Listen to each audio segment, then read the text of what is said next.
Evangelho de Lucas, capítulo 1, do verso 5 até o 25. Lucas, capítulo 1, do verso 5 até o 25. Iniciamos hoje uma exposição nesse Evangelho e cremos que o Senhor tem muito a nos dizer. Vamos orar. Pai, te agradecemos por esses momentos, pela Tua palavra, que essa palavra possa falar profundamente aos nossos corações. É no nome de Jesus que oramos. Amém. Lucas, capítulo 1, a partir do 5, diz assim: Nos dias de Herodes, rei da Judéia, houve um sacerdote chamado Zacarias, do turno de Abias. Sua mulher era das filhas de Arão e se chamava Isabel. Ambos eram justos diante de Deus, vivendo irrepreensivelmente em todos os preceitos e mandamentos do Senhor. E não tinham filhos, porque Isabel era estéril, sendo eles avançados em dias. Ora, aconteceu que, exercendo ele diante de Deus o sacerdócio na ordem do seu turno, coube-lhe por sorte, segundo o costume sacerdotal, entrar no santuário do Senhor para queimar o incenso. E durante esse tempo, toda a multidão do povo permanecia da parte de fora orando. E eis que lhe apareceu um anjo do Senhor em pé, à direita do altar do incenso. Vendo-o, Zacarias turbou-se e apoderou-se dele o temor. Disse-lhe, porém, o anjo: Zacarias, não temas, porque a tua oração fora ouvida, e Isabel, tua mulher, te dará à luz um filho, a quem darás o nome de João. Em ti haverá prazer e alegria, e muitos se regozijarão com o seu nascimento. Pois ele será grande diante do Senhor, não beberá vinho, nem bebida forte, e será cheio do Espírito Santo, já do ventre materno. E converterá muitos dos filhos de Israel ao Senhor seu Deus, e irá diante do Senhor no espírito e poder de Elias, para converter o coração dos pais aos filhos, converter os desobedientes à prudência dos justos e habilitar para o Senhor um povo preparado. Então perguntou Zacarias ao anjo: Como saberei isto? Pois eu sou velho e minha mulher avançada em dias. Respondeu-lhe o anjo: Eu sou Gabriel, que assisto diante de Deus, e fui enviado para falar-te e trazer-te estas boas novas. Todavia ficarás mudo e não poderás falar até o dia em que estas coisas venham a realizar-se, porquanto não acreditaste nas minhas palavras, as quais a seu tempo se cumprirão. O povo estava esperando a Zacarias e admirava-se de que tanto se demorasse no santuário, mas saindo ele, não lhes podia falar. Então entenderam que tiveram uma visão no santuário, e expressava-se por acenos e permanecia mudo. Sucedeu que, terminados os dias de seu ministério, voltou para casa. É importante pensar que a profecia havia cessado há 400 anos. As profecias pararam depois de Malaquias. E depois que Malaquias especialmente prometera o Messias, uma palavra do Senhor, o Salvador do mundo. E no período deste anúncio a Zacarias, a liderança estava rendida a tradições mortas. Havia uma outra parte da liderança que se entregava aos lucros sem freios por meio da religião. Qualquer semelhança com o nosso tempo não é mera coincidência. Haviam transformado a casa de Deus em um covil de ladrões e salteadores, mercadejando a fé. Foi nesse tempo em que havia trevas sobre o povo de Deus que a esperança nasceu. É exatamente essa a nossa temática, o nascimento da esperança. E vamos ver em primeiro lugar Zacarias e o seu tempo. Quem era esse sacerdote e qual era os ares dos seus dias, qual era o contexto que ele estava vivendo? Todo descendente de Arão era um sacerdote. Todo. Conforme Warren Wiersbe, comentarista bíblico do século passado, durante a monarquia de Davi, os sacerdotes foram organizados em 24 grupos, como está lá em 1 Crônicas, capítulo 24, 1 ao 6. A 8ª divisão era a de Zacarias, filho de Abias, como o texto bem o identifica. Mas somente 4 divisões regressaram do último cativeiro, o cativeiro babilônico. E cada divisão cumpria deveres no templo. Somente nas festas do Pentecostes e dos tabernáculos que os sacerdotes serviam conjuntamente, todos juntos. Era privilégio maior ainda o sacerdote casar-se com uma mulher da linhagem sacerdotal. Zacarias recebeu essa dádiva ao casar-se com Isabel, uma descendente da família de Arão. E foi no exercício do seu turno de trabalho que o anjo Gabriel lhe apareceu. Zacarias e Isabel eram justos e piedosos diante de Deus, os dois, é o que o texto bíblico nos relata. Procuravam zelosamente viver os preceitos e os mandamentos do Senhor. Eram uma espécie de remanescente fiel em meio a uma geração corrupta e pervertida.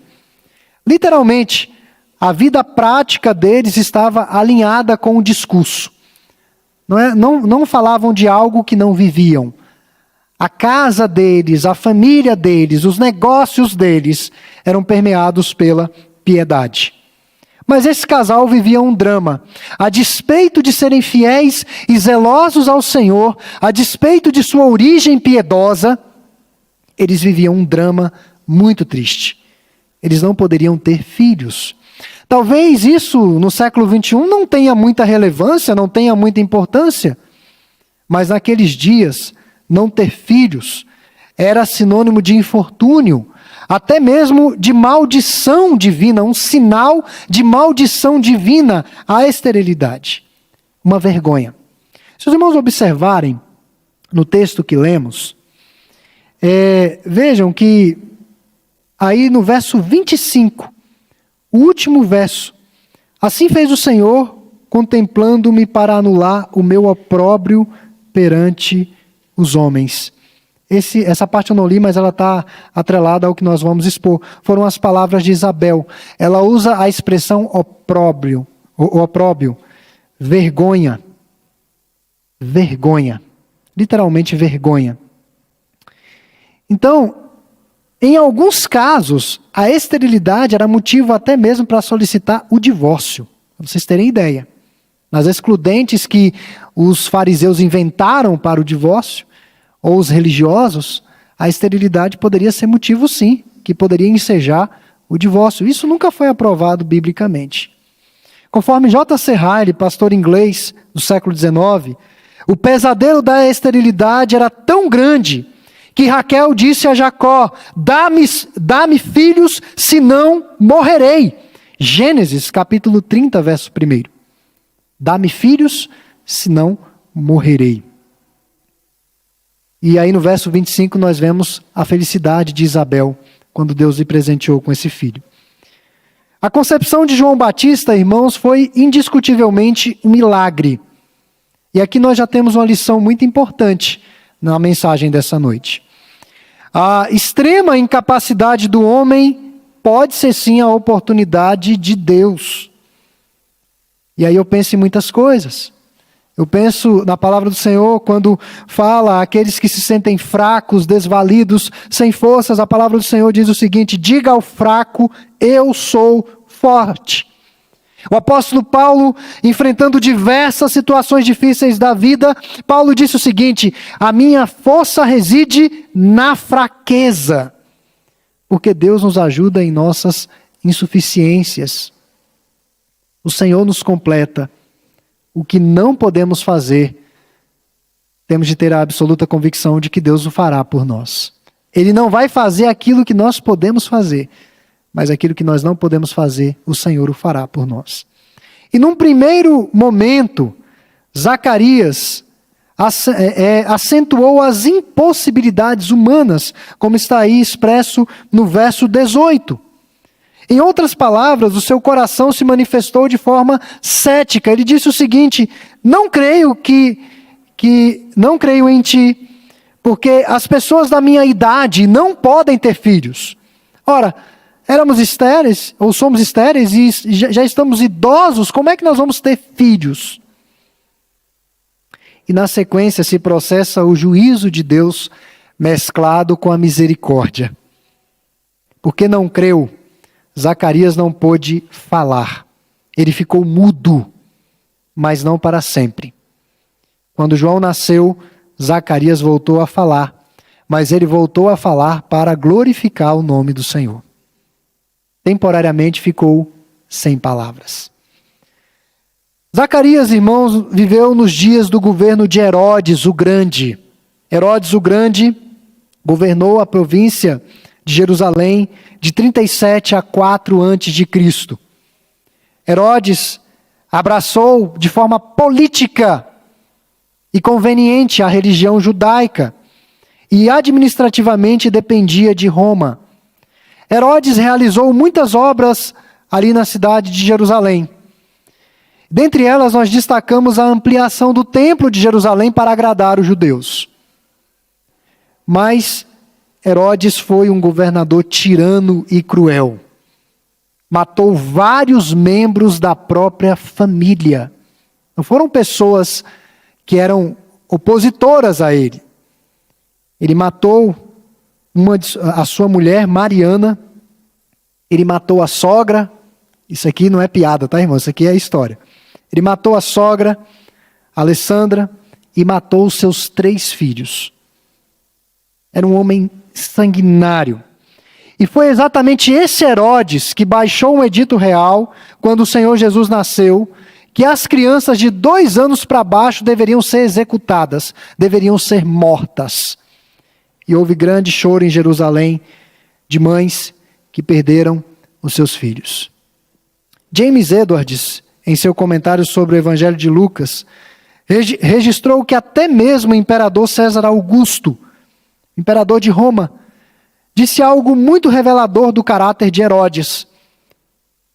E ele disse o seguinte: eu preferia ser um porco a ser um filho de Herodes. O imperador, pela fama desse monarca. E esse mesmo anjo que entregou a mensagem a Zacarias, então esse era o contexto de Zacarias. Um governador tirano, um tempo difícil para a fé.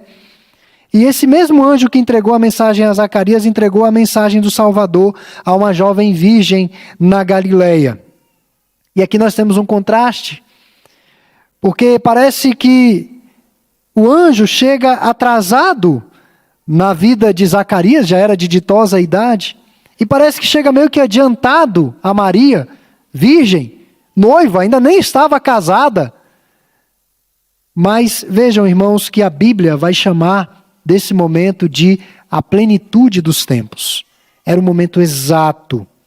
Então, o anjo fala de 2 nascimentos, o precursor e o próprio Messias, ambos produtos do milagre da providência divina.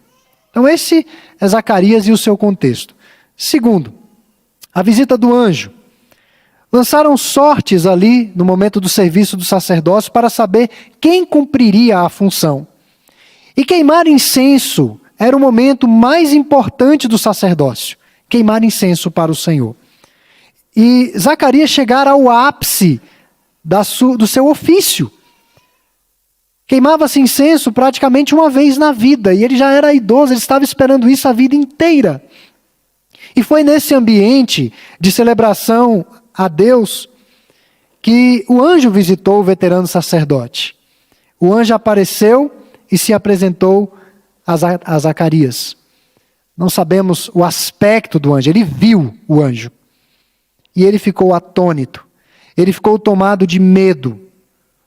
A mensagem de esperança trouxe medo, não apenas a Zacarias, mas a própria Maria, a José, aos pastores que estavam no campo.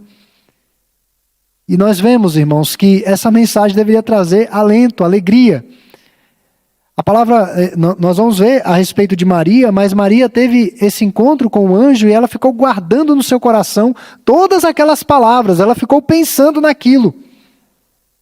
E na verdade, esse anúncio deveria trazer calmaria e paz aos corações. E uma lição também importante aqui, em meio a essa reflexão, é que a Bíblia trabalha muito o não temas. Não tenha medo, não te assombres. Se pararmos para pensar nessa manifestação do anjo, era um anjo que assistia próximo a Deus. Ou seja, parece-me que os anjos têm sim funções estabelecidas por Deus. E esse anjo estava muito próximo de Deus. E ele recebeu uma mensagem direta de Deus para repassar. Pode ser meio assustador, mas era uma mensagem que iria trazer calmaria, paz e esperança aos corações. A Bíblia trabalha muito não temas. E como essa exortação nos é preciosa nesses dias de ansiedades, de medos, de pavores, muitas vezes inexplicáveis, alvoroços e tumultos emocionais. O não temas de Deus deve prevalecer em nossos corações. James Edwards afirmou que os anjos acompanharam a jornada do Senhor Jesus Cristo. Os anjos serviram ao Senhor Jesus Cristo do seu nascimento até a sua ascensão. Percebam, anunciaram o nascimento do Senhor, protegeram-no de Herodes, várias crianças foram mortas, mas Jesus fora preservado, ministraram para ele no deserto, depois das tentações, ali Satanás o tentando, depois os anjos vieram e serviram ao Senhor. No jardim do Getsêmani, quando ele pela terceira vez pediu, passa de mim esse cálice, os anjos também o serviram. Tiraram a pedra do seu túmulo, eles ficaram ali próximo ao túmulo de Jesus, eles anunciaram a ressurreição de Jesus às mulheres, a alguns discípulos, estiveram presentes na ascensão. E saiba, os anjos acompanharão a segunda vinda do Senhor. Eles estarão com o Senhor Jesus na sua segunda vinda. Meus irmãos, eu quero finalizar destacando um outro ponto aqui. Alvos das dádivas de Deus. É o que nós poderíamos dizer a respeito desse casal. Por muitos anos, Zacarias e sua querida oraram e ansiaram por um filho e pela redenção de Israel. Anos e anos. Um governador perverso, o Império Romano espoliando os bens dos judeus, e eles ansiavam pela libertação do povo. E já no fim da vida, imaginaram que eram uma causa perdida. Deus não vai fazer mais muita coisa em nossas vidas. Estamos no fim da vida. O tempo já passou. E quando tudo parecia acabado, Deus reverteu a situação. Casal de idosos com um recém-nascido, tendo que criá-lo nos caminhos do Senhor, com todos os cuidados que um recém-nascido requer, mas também toda a educação que uma criança requer. Deus reverteu a situação. Zacarias não apenas teve um filho, mas o maior dos que são nascidos de mulher. Aquele que apresentou pessoalmente o Redentor de Israel. Era primo de Jesus. João Batista foi fruto de oração e foi um milagre. Há situações que oramos e humanamente achamos que as causas são perdidas. Às vezes até oramos só por orar mesmo. Mas não temos muita esperança de que vai acontecer muita coisa. E J.C. Ryle disse o seguinte a respeito da oração: não nos cumpre determinar a época ou a maneira como os nossos pedidos devem ser respondidos. Nós devemos apenas orar. Apenas colocar diante de Deus. E quando o anjo se apresenta, ele diz: olha, Deus ouviu a sua oração. Qual foi a reação de Zacarias? A incredulidade. Deus estava atendendo o pedido e ele ainda assim ofereceu resistência. Ainda foi cético. É como se Deus te desse uma bênção e você dissesse: não, Senhor, não é verdade, não vai acontecer desse jeito. Teimando com o próprio Deus. E o verso 14 nos afirma que João Batista seria motivo de alegria. Um filho, via de regra, traz alegria para os seus pais. E hoje eu entendo que o meu pai muitas vezes dizia que às vezes tinha tido um dia extenuante de trabalho, era pedreiro, chegava em casa muito cansado E ele ficava feliz por rever os filhos pequenos, porque ele via nas crianças alegria. Uma alegria gratuita, às vezes até uma alegria boba, por coisas tão pequenas. Mas a alegria que João Batista iria proporcionar para os seus pais, iria transcender em muito as alegrias de um contexto, de uma família corandel ou diante de Deus. João Batista tinha como alvo maior de vida preparar o caminho do Senhor Jesus Cristo. Foi um homem grande aos olhos de Deus, veio, como muitos diriam, na unção de Elias, na ousadia de Elias, no espírito de Elias. Ele tinha uma missão previamente delineada, definida, anunciar o Cordeiro de Deus. Foi um homem separado pelo voto de Nazireu, não tomar bebida forte, está ali separado para o Senhor. Outra personagem bíblica que fez esse voto foi Sansão. Mais um contraste impressionante. Sansão era fisicamente forte. Um homem que você olhava de longe, dizia, aquele homem é forte. João Batista não. Era um pouco excêntrico no seu modo de vestir, mas era um gigante espiritual. Sansão viveu apenas os símbolos do seu compromisso. João Batista, por outro lado, experimentou na vida prática a realidade do que os símbolos deveriam representar. João Batista se regozijou no Senhor e foi cheio do Espírito Santo desde o ventre. Quando as duas gestantes, Isabel e Maria, se encontram, João Batista estremece no ventre de sua mãe. Cheio do Espírito Santo. Cheio do Senhor. Sua vida foi completamente formatada pelo Senhor. João Batista foi um homem usado por Deus. João Batista produziu um profundo impacto em toda uma geração. Como eu disse, veio no poder do Elias, com a ousadia de Elias, que conhecia o seu Deus. João Batista era um homem que, quando falava, as pessoas diziam, esse homem esteve com Deus. Esse homem estava conversando com Deus. E João Batista teve ousadia para confrontar os pecados das autoridades e de toda a nação. E foi isso que tirou a sua cabeça. Porque ele confrontava mesmo, ele não se calava.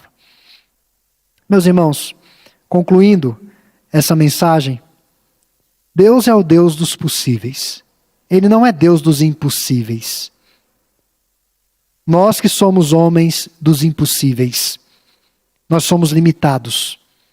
Nós somos terrenos, nós somos passageiros, efêmeros, mas o nosso Deus é o Deus dos possíveis. E a esperança nasce ali. Nada para Ele é demasiadamente difícil. O que Ele requer de nós é que apenas creiamos nele. Tão somente isso, tão somente crer no Senhor teu Deus, a despeito das realidades desanimadoras que nos cercam. Nós temos que ter uma visão além da situação que nós estamos vivendo. Uma outra lição importante, Deus está atento às nossas orações. Talvez nem nós creiamos no que estamos pedindo. Talvez na nossa concepção o tempo já passou. Já não há mais jeito. De fato, só não tem jeito para a morte. Mas enquanto a vida, tem jeito sim. Deus pode fazer. Então Ele está atento às nossas orações. Então que Deus possa aplicar essa palavra aos nossos corações. Poderia extrair muitas outras lições do que Deus fez na vida desse casal. Mas nós vamos prosseguir na exposição. Então que Deus aplique essa palavra aos nossos corações.